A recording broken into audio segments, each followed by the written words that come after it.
Hi കൂട്ടുകാരെ, നമസ്കാരം. 2026 plus ടുവിൻ്റെ ജൂലൈയിൽ നടക്കുന്ന എക്സാമിന് വേണ്ടിയിട്ടുള്ള പ്രിപ്പറേഷനാണ് കേട്ടോ ഇത്. അപ്പം ഈ ഒരു വീഡിയോയിലേക്ക് എല്ലാ പ്ലസ് ടു തുല്യതാ പഠിതാക്കൾക്കും സ്വാഗതം. അപ്പോൾ നമുക്ക് വീഡിയോയിലേക്ക് പോകാം. വലിച്ചു നീട്ടുന്നില്ല, എല്ലാവരും ഒന്ന് സ്കിപ്പ് ചെയ്യാതെ കാണുക. അതുപോലെ തന്നെ ലൈക്ക് ചെയ്യുക, എങ്കിലേ കൂടുതൽ പേരിലേക്ക് വീഡിയോ എത്തത്തുള്ളൂ. പിന്നെ ഇതിനകത്ത് സൂപ്പർ ചാറ്റും കാര്യങ്ങളെല്ലാം അവൈലബിൾ ആണ്. നിങ്ങൾക്ക് വേണ്ടിയിട്ടാണ് വീഡിയോ തയ്യാറാക്കുന്നത്. അപ്പോൾ നിങ്ങളും തിരിച്ചൊന്ന് സപ്പോർട്ട് ചെയ്യുക. അതുപോലെ തന്നെ ചാനൽ സബ്സ്ക്രൈബ് ചെയ്ത് വെക്കുക. നമുക്ക് വീഡിയോയിലേക്ക് പോകാം.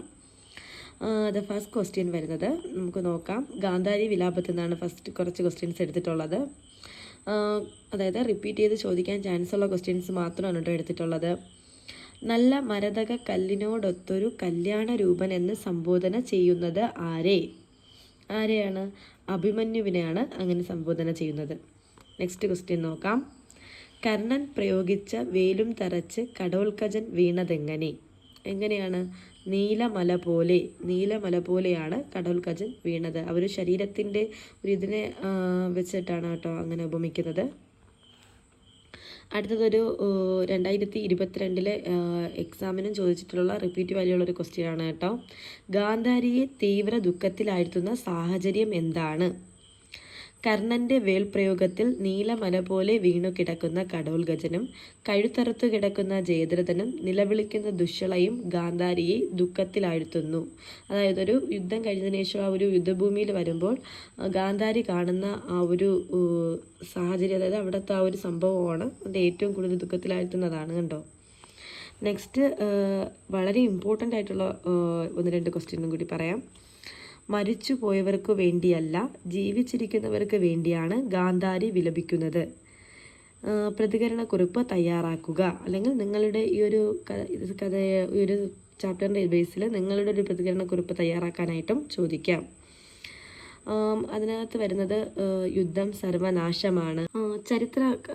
ചരിത്രമുണ്ടായ കാലം മുതൽ യുദ്ധമുണ്ട്. യുദ്ധം യാതൊന്നിനും പരിഹാരമല്ല.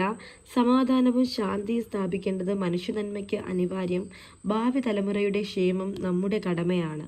അപ്പം ഇതാണ് ആൻസർ വരുന്നത്. ടെക്സ്റ്റ് ബുക്കിനകത്ത് പേജ് നമ്പർ 14 കേട്ടോ. നെക്സ്റ്റ് ക്വസ്റ്റ്യൻ നോക്കാം. നല്ല മരതക കല്ലിനോടൊത്തൊരു കല്യാണ രൂപൻ കുമാരൻ മനോഹരൻ ഈ കൽപ്പനയുടെ ഔചിത്യം പരിശോധിച്ച് കുറിപ്പെഴുതുക. ഇതും 1-2 പ്രാവശ്യം എക്സാമിന് ചോദിച്ചൊരു ക്വസ്റ്റ്യനാണ്. ആൻസർ നോക്കാം. ആൻസർ വരുന്നത് ഇതിനകത്ത് എഴുത്തച്ഛൻ്റെ ഭാഷാപ്രയോഗ ഭംഗിയാണ്.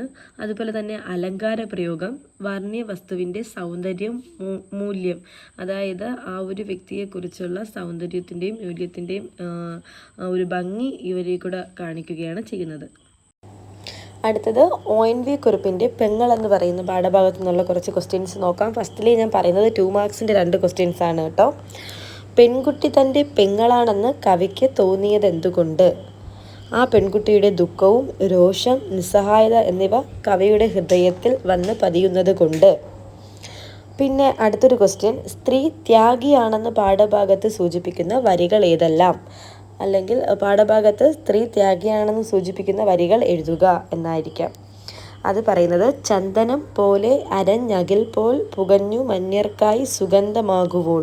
അതായത് ചന്ദനം പോലെ അരഞ്ഞും അകില് പോലെ പുകഞ്ഞും മറ്റുള്ളവർക്ക് സുഗന്ധമാകുവോൾ എന്ന ലൈൻസാണ് കേട്ടോ. അതുപോലെ 1 വേർഡിന് കൊള്ളാവുന്ന ഒരു ചോദ്യമാണ് കേട്ടോ. കയ്യിൽ കെട്ടിയിരിക്കുന്ന രാഗിയെ കവി എന്തിനോടാണ് സാദൃശ്യപ്പെടുത്തിയിരിക്കുന്നത്? സ്ത്രീയുടെ ചൂഴ്ന്നെടുത്ത ഞരമ്പിനോട്.